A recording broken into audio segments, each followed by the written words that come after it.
আজকের রেসিপি ডাল ফ্রাই। আমি একটা বাটির মধ্যে 150 গ্রাম মুসুর ডাল আর 50 গ্রাম মুগ ডাল ভালো করে ধুয়ে জল দিয়ে 20 মিনিট ভিজিয়ে রেখে কড়াইতে দিয়ে দিলাম।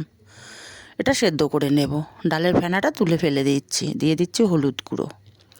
ডালটা আধা সেদ্ধ হয়ে গেছে, নামিয়ে নেব।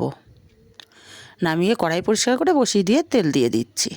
তেল গরম করে কিছুটা শুকনো লঙ্কা, 2টো তেজপাতা আর হাফ চামচ জিরে ফোড়ন দিলাম। ফোড়নটা কয়েক সেকেন্ড ভেজে নেব।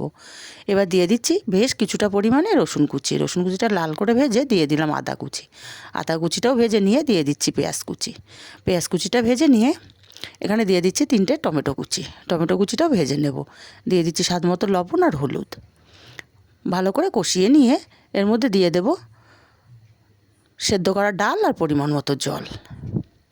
5 মিনিট ফুটিয়ে ঘি দিয়ে দিলাম 1 চামচ আর গরম মশলা দিলাম হাফ চামচ। মিশিয়ে ধনেপাতা কুচি ছড়িয়ে দিলাম আর ওপর থেকে একটু লেবুর রস দিয়ে দিলেই রেডি।